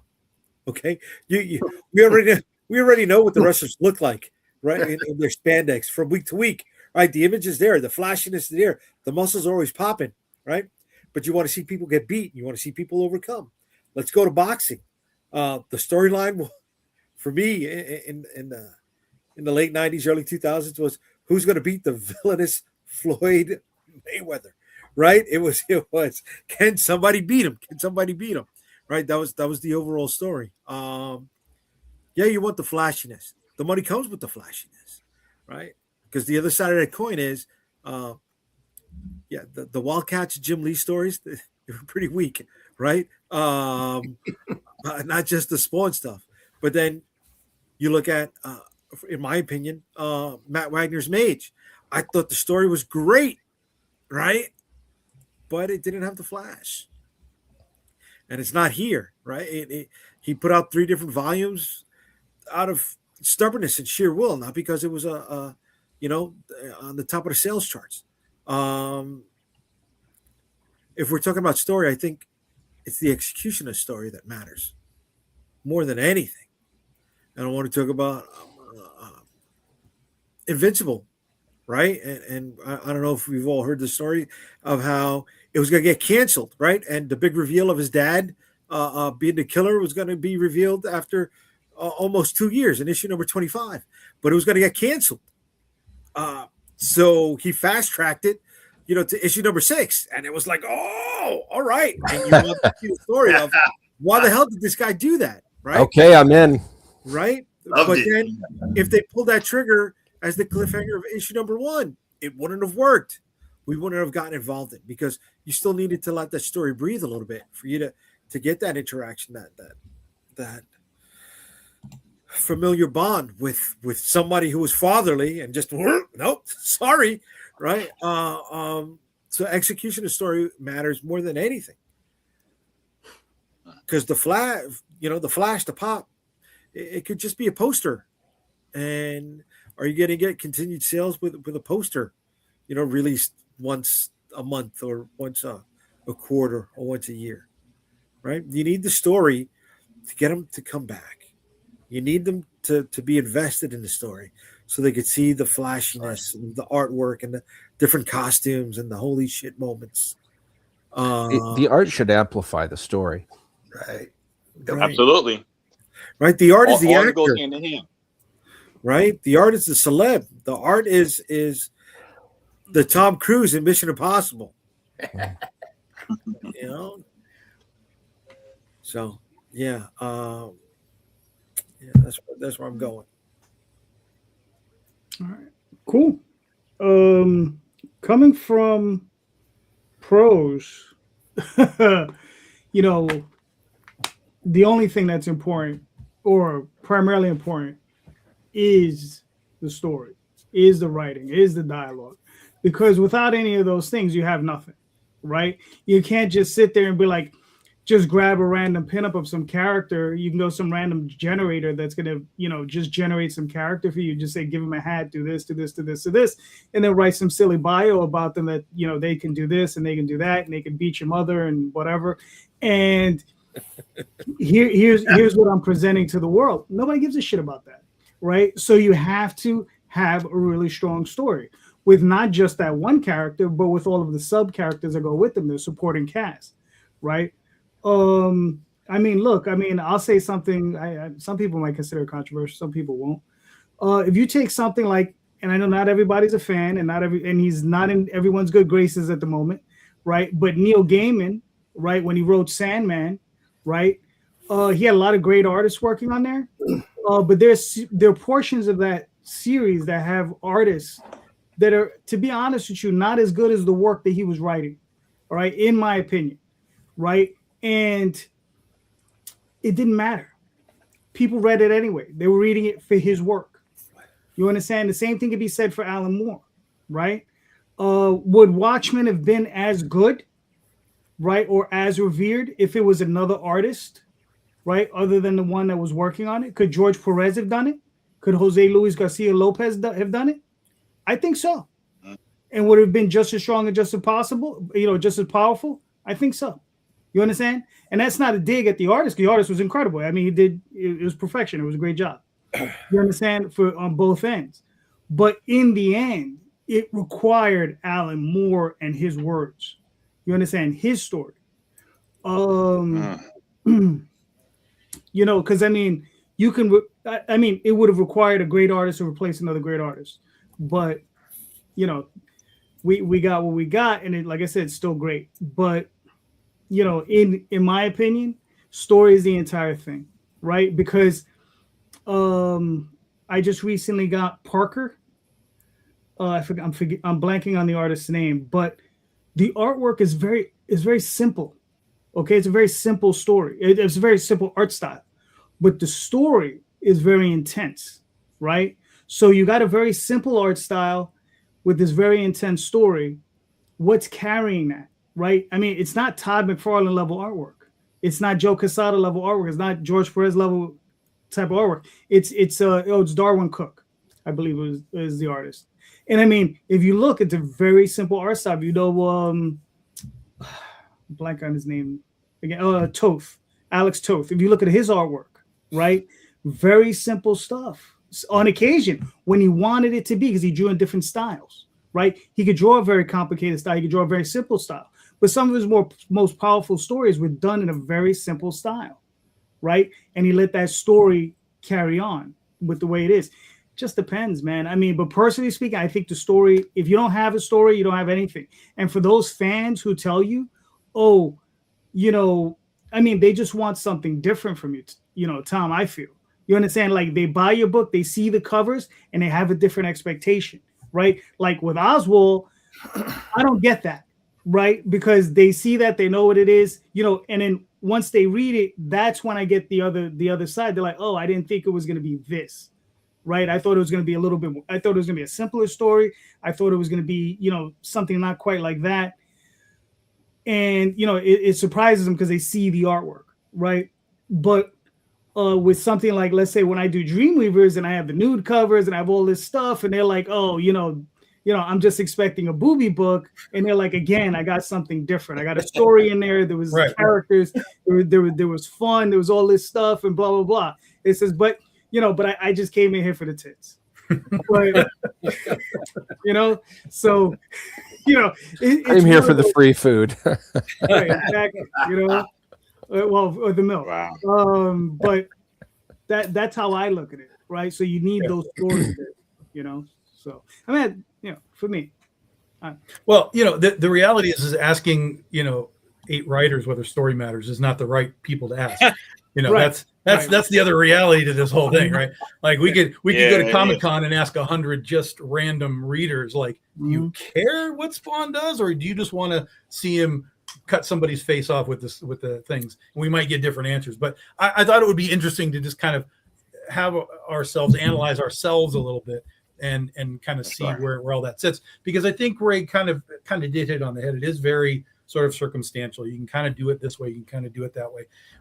There's definitely the other part of this, like we were talking about Watchmen, right, is I've seen sort of the modern generation now trying to read that stuff, and they're coming out of it like, I can't even read this. It's taking me 30 minutes to read an issue when I read a regular issue nowadays, and it takes me 5 minutes. Like the attention span isn't there. That's another side of it, right? Where it's like, there's almost, is there a point of too much story for this audience, today's audience, versus, what there was sort of back in the 80s or it's funny you mentioned that, Tom. When I was in elementary school during the 90s, oh man, back when I hate you. you can hate my guts. I'm. You know what? I am 1 month younger than the start of the original Secret Wars, but I digress. Anyways, during the 90s when Spawn was all the fad, there's a great parallel there. I liked stuff from the 70s and the 80s, but if anybody wanted to read one of the issues that I had, there's so much talking. Each panel has like 7 different things being said, 7 different sentences. The sound effects alone, there's too much for me to read, and that was in the 90s. And it's very situational, man. It's yeah. There was a lot of tell, don't show.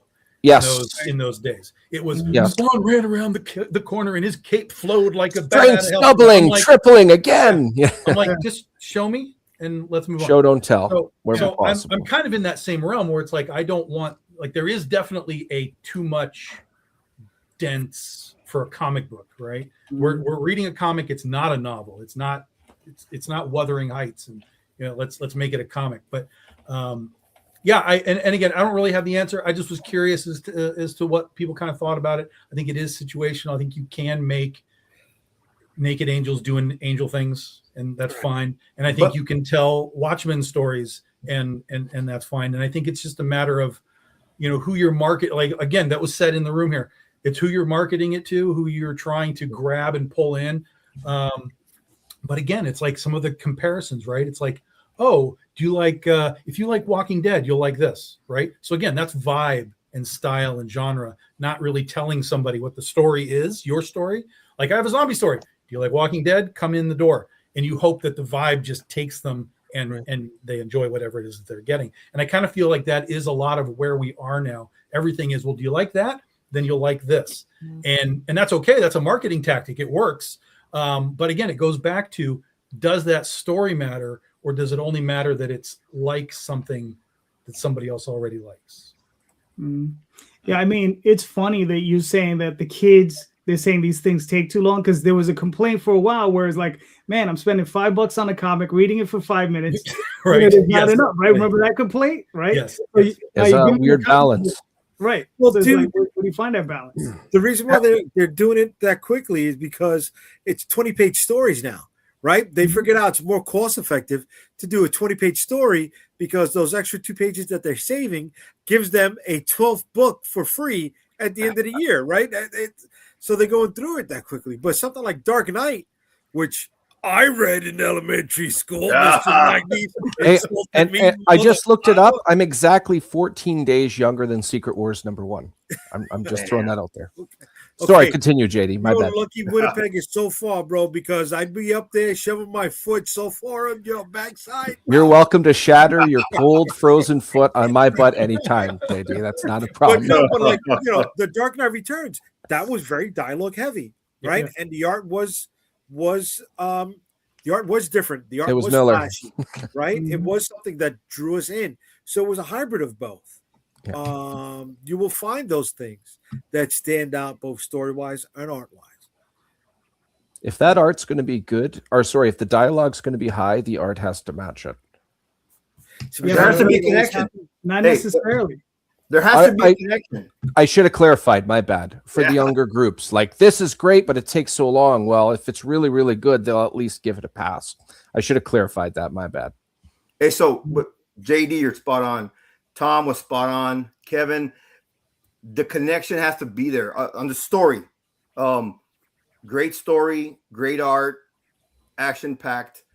Believe it or not, I have several people that are related to the Atreidian because of his deputy, his alter ego, and all the things he went through. And I had several people telling me, "Hey, man, wow, we can relate to what he's going through." That connection is important to that human connection, like what Kevin said. I think that's extremely important. And if you can hook those guys and then the action guys and the guys who like cosmic superheroes, that little mixture, man, it usually works for a plan for success, but that story has to be there 100%. That's right. Anybody ever read Class War by Rob Williams? Yes. Yeah. That to me is one of the It's most a good book. it's political. That straight out amazing story. I highly suggest it to anybody. that can and I connected to that story really quick, man. And you know, Trevor Herzine, his art was awesome. Yep, Trevor. That story really blew me away. I highly recommend it as far as touching you. But that's important. Key factor is that if you can connect with those people, your readers, your fans, that's number one. That's key. The story has to be real. Mm-hmm. Yep. All right. Cool. Good question, Tom. Good question. Yeah. Listen, so I'm gonna go in the opposite direction. Here's one about business. Does art matter? No.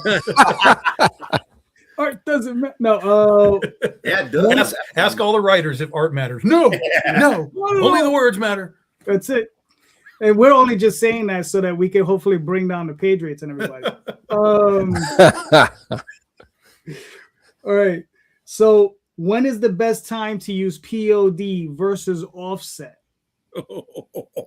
Right? So, you know, and this is for those people who maybe aren't that well versed in this world, right? So when is the best time to use POD? Tell them what POD is. Yeah, They don't know. On demand, print on demand, right? Offset printing is offset printing, 4-color printing, right? So you send it off to a big print. Kevin, you're up. What are your thoughts?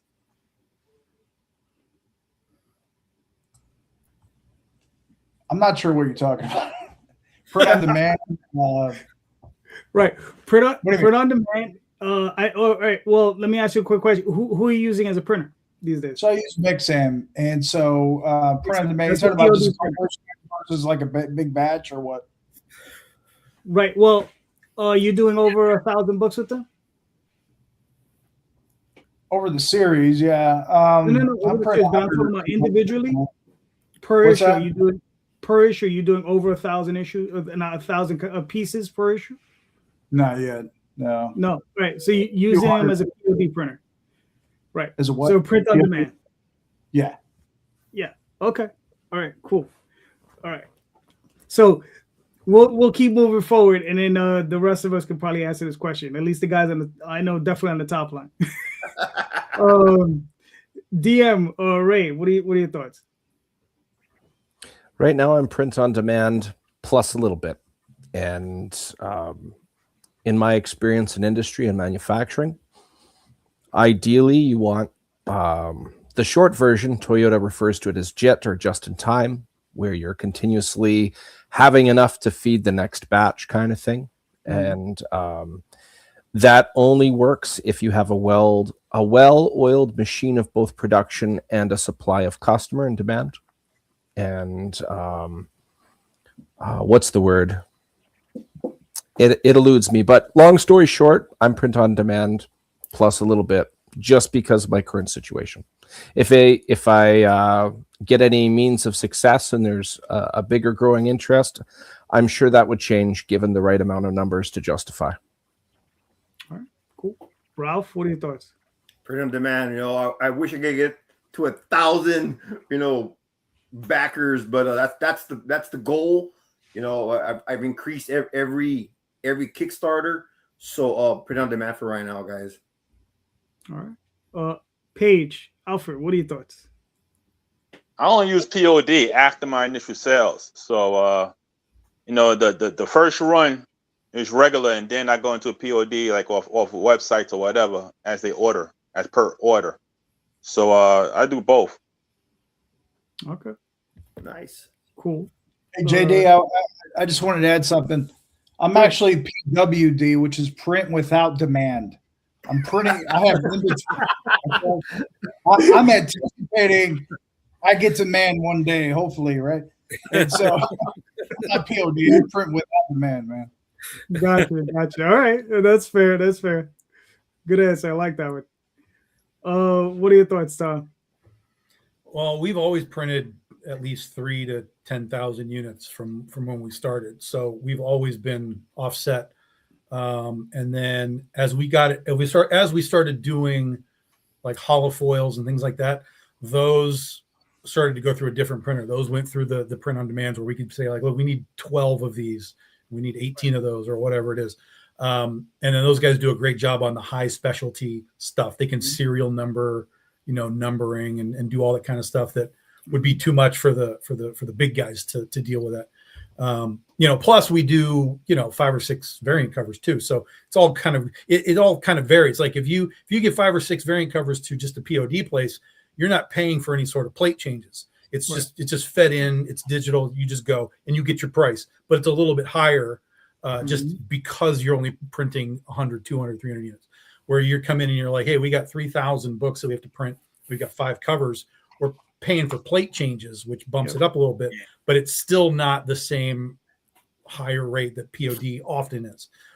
So it all just comes down to how many you think you are going to need to be printing, or not just for your specific, like we need this many for now, but if we know we need 500 now, but we're going to need another 1,000 over the course of the next 4 Kickstarters, print them and have them. Get your unit costs down. You're going to have to store them somewhere. You got to have storage, which again can raise your costs if you can't do it at home. But get your per unit cost down, and then you have them on hand when you're going down the line and doing more. Here's issue 2, issue 3, issue 4, issue 5, because no one's going to buy issue 5 if they can't get 1 through 4. So it's you got to kind of have to have that as part of your thought process too. With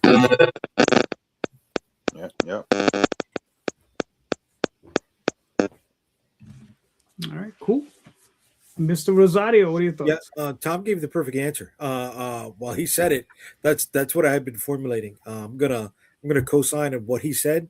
I want to add that it all depends on where you're at, right? And how many movies you think you can move, not just on Kickstarters, but conventions, right? Mm-hmm. Yeah. And it's also the different creative ways you can utilize some of those excess copies. So I use them in our mystery boxes and our collector's boxes, also at conventions, right? They're the add-ons. I use them at panels when I do a convention. I'm at a panel, right? We'll lay them down on the seats before we go to speak to somebody. We use sometimes some of those free units. I mean, some of those those offset printed books as freebies for people to sign up to the newsletter at conventions. When you look at the cost of acquisition for a lead, big business is paying anywhere between $20 to $100 for somebody's email. And here we are, right? And I could do that for about $1 for the book. Yeah, I'll give you $1 for your email so I could sell to you later. Here's the free book. But bow, you could do that when it's offset printing. When you're doing print on demand, you really can't, because sometimes you're paying $2 and change, right? Or maybe more now. For that. So it's not just what you can move into Kickstarters, which is key, because that's how most of us are doing our business, right? And yes, we operate on a totally different way than the direct market does. If you got issue 1, good. If you got issue number 1 and number 2 will sell issue 1 and 2. If you got issue 3 will sell issue 1, 2, and 3. You got issue 4, it'll sell 1, 2, and 3, 4, right? So you're only helping yourself. Is it a bigger bite in the beginning? 100%. 100%. It's not easy for everybody. You got to build yourself up to that point. And it's also the space, right? Calderon, you were at my place, right? You saw the space that I got. You saw the stacks of print on demand boxes tucked away in this corner, tucked away in that corner, tucked away in this corner. Yes, there were jokes that's my furniture. Yeah. Because sometimes you may need to, but it's how you move it. How I mean, it also comes with your mindset, right? Is this still a hobby for you, or you want to make some money? So that's another way to decide whether you're going to go with print without demand, Kevin, or have it ready for that point, right? And I like to have it ready for that point. Or I did, excuse me, and that helped me out at this point, because you know what's another hassle? Having to order another stack of books every time you're going to do a convention. No, boom, you just pull from your pile, man. What do you recommend, JD? I usually do 100 over. So if I sold 200 at a Kickstarter, I'll do 100 over. I use Images by Mahar there in New York, so he's really cool about yeah, we use it too. I use them for for my POD stuff, right? Because I do Gives it a multiple rate. covers also. So the A cover, we have the big Right. print one, right? Right. Or the premium covers, like Tom was talking about, right? The holochrome or the full Right. cover, stuff like that. I use Aaron's a good dude when you can get him. You know, but it's, you know, you also got to, once you're doing offset printing, you know, your budget, that's a totally different mindset when you put your numbers together, right? Mhm. So it's not 100 over, it's how much per unit, right? And it's like, okay, can I get my per unit count, even with shipping, to under $1 per unit? Yep. And that's what you want, right? Because when Right. you're selling it for 5 bones, shit, that's a 400% markup. Right. Businesses kill for a 40% markup, and here we can go with a 400% markup for, you know, a $5 book. Fucking take that, bro. Bang that out, right? And then, like I said, I do these mystery boxes and these collector's boxes when I'm doing conventions. We sell them for $25 a pop, and we put less than $10 worth of product in there. Less than $10 worth of product. That's some 11, 12 books, man. You know what I mean? They got a good chunk. And then if they open it up in front of you, shit, you can sell them on all the other books that you got at the table, right? Oh, you're missing number 3 from this set of 5. You're missing number 2 from this set of 8, you know? And then you get that, and you have that there. And you don't have to be like, oh, well, I gotta order it. Could you sign up so you can order it later when it comes out? Nah, forget that. You got that shit ready. It's on hand, baby. That's a great accent. I like that one. by the Yeah, way. I'm from New That's York, good. bro. That is not That was not a amazing. New York accent. Why is it when you want to quote somebody you don't like, suddenly you use a stupid voice like this? I don't get it, you know. I don't know. Yeah, eh? Yo. Wow. I don't even. I didn't even have to say anything. He said it for me. All right. To answer my own question, to go along with Jay, a lot of Jay was saying is correct. I'm not going to dispute that. I have a different way of doing business, right? It just depends what you're looking forward to, right? I prefer trades to single issues.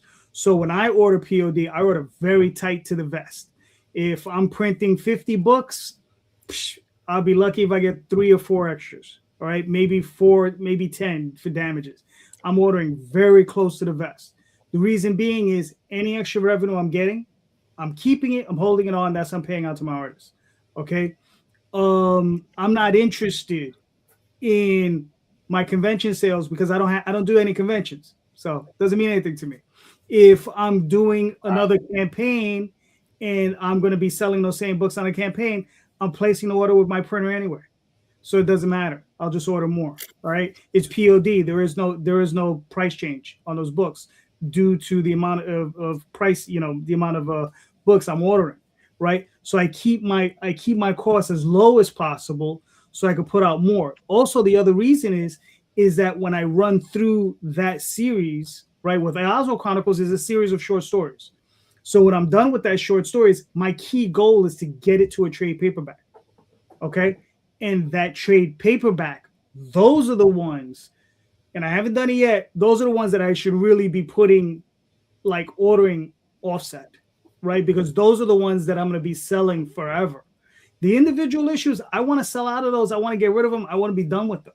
Okay. I want to be able to tell my fans, look, if you got them, that's all limited edition stuff. Whatever you saw I printed on for the campaigns, that's all it is. And if you're going to resell them, you could probably mark them up because there's not going to be any more. There's not 3,000 of them. You'll be lucky if there's 400 or 500, right? But the trade paperbacks, that is what I'm looking for because that's what's going to sustain me indefinitely, okay? Because you can sell tens of thousands of those. Tall Tales, Daphne and I have literally sold thousands of copies of those books, okay? And I'm talking about trades. Right, we've literally sold thousands of those things. The reason is because we just keep reprinting them. We will print them at 100 at a time, sell out, boom, we'll print another 100, boom, and we'll just keep selling, right?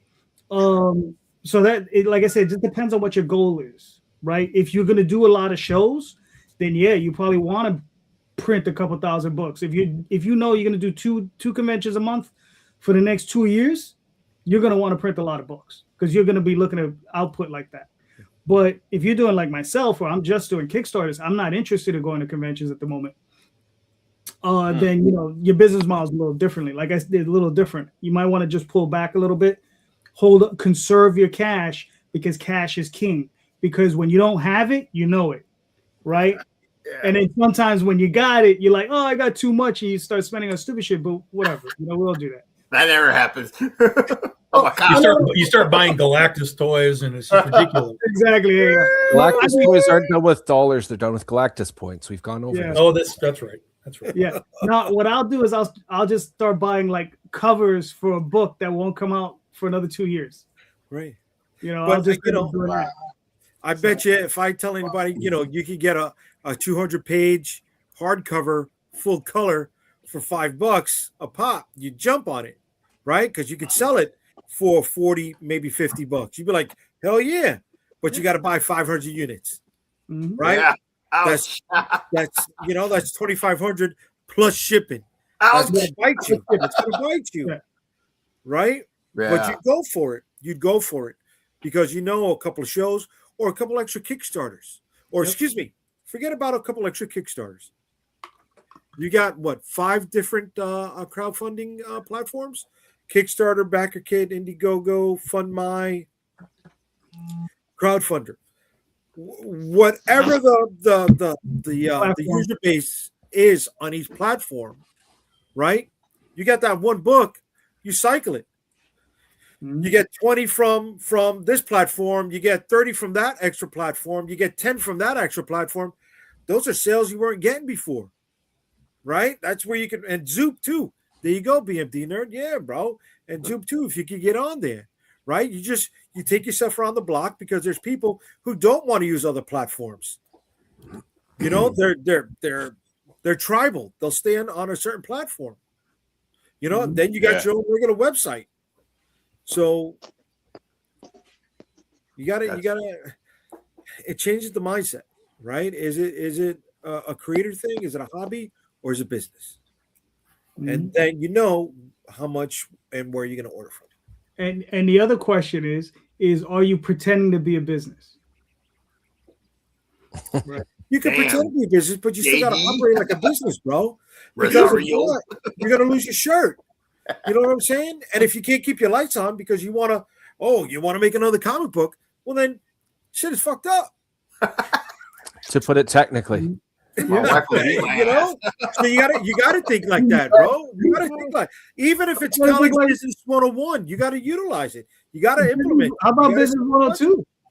What's up? How about business 102? That's even fucking better. I have that issue. I'm not gonna knock it. I'm not gonna knock it, but you can't go into this, with a hope and a prayer. Like, oh, will you please read my book? It's not gonna happen. Plenty of people go into it with that mentality. Exactly. You How gotta many of them hustle. last, brother? How many of them Hustle. last? Mhm. Right? And I'm not You here- either I'm got to not trying to hustle knock or you anybody. got to hire J. Scott Campbell. You got to do one. or the Damn, I other. want that guy. Yep. I want that guy. That guy. This guy's Campbell, definitely. All right. Gentlemen, this was a lot of fun. Thank you so much. We made it to hour 2, so this is awesome. And let's start with Mr. Ray. Where can they find you and your work? You can find me on 2 different places of Facebook.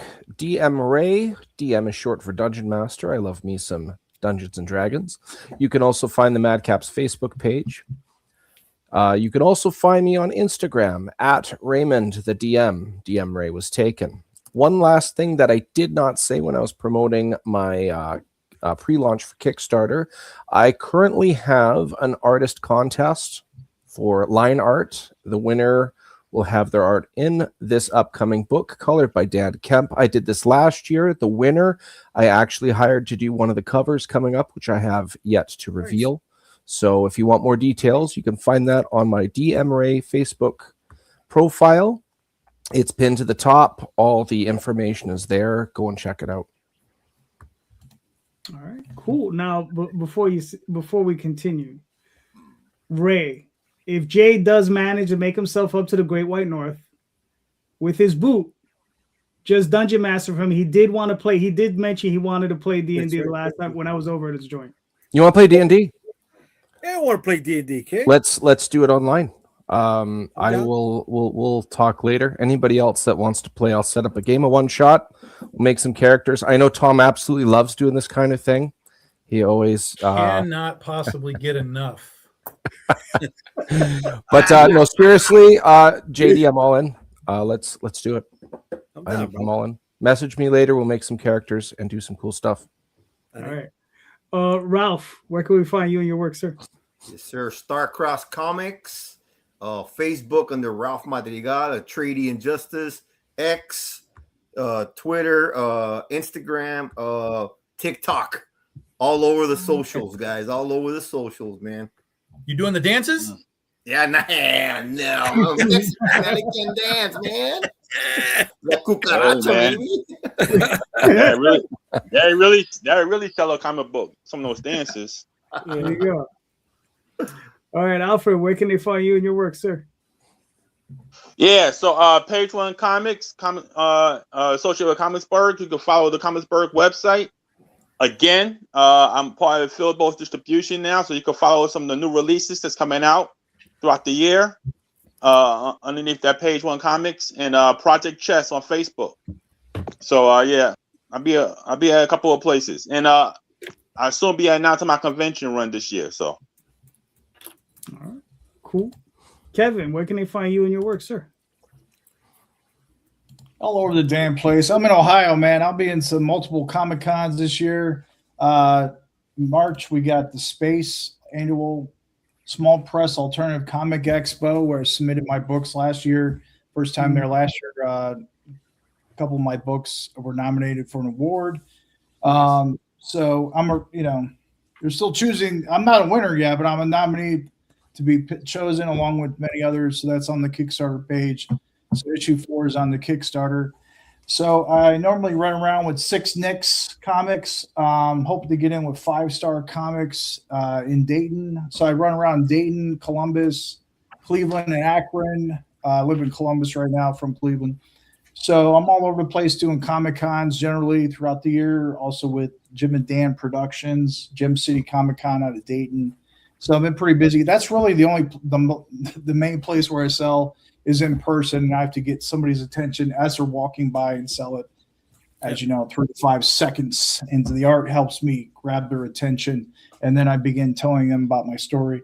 So other than that, I'm on crookedcomics.com, Crooked Comics on Instagram, as well as Facebook.